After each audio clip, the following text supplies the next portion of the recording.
I'm with Mitch Berlin, Operational Transaction Services Leader at EY, who's going to talk about acquisitions of high-tech companies by low-tech or more traditional companies. Mitch, what should those more traditional companies have in mind as they approach a potential acquisition of a high-tech company?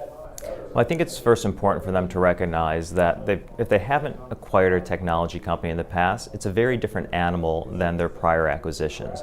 So the people are critical, the intellectual property is critical, so really understanding how to diligence a high-tech company is important and to appreciate the fact that it's probably very different from what you've diligenced in the past.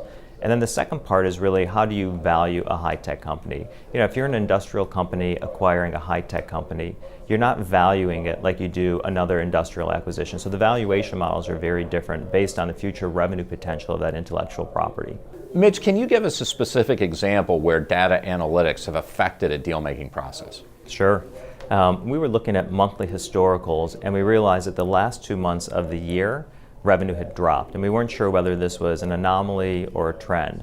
And so we did a web scraping around social media, and what we learned was there was a significant amount of negative press around this particular client in a region. And so we factored that into our overall valuation analysis because we didn't believe that the target's projections for that region were reasonable, and we significantly discounted them. And then after an acquisition closes, how does the more traditional company go about integrating its purchase of a high-tech company? So this is where it becomes challenging. The culture of these high-tech companies is very different than from a traditional low-tech company.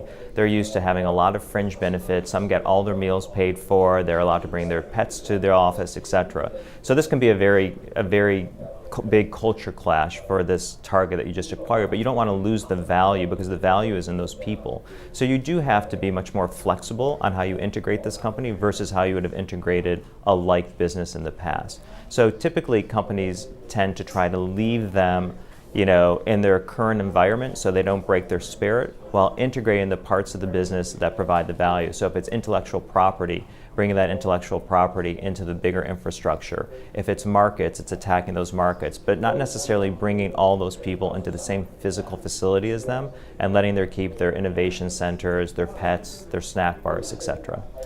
Mitch, thanks. You're welcome.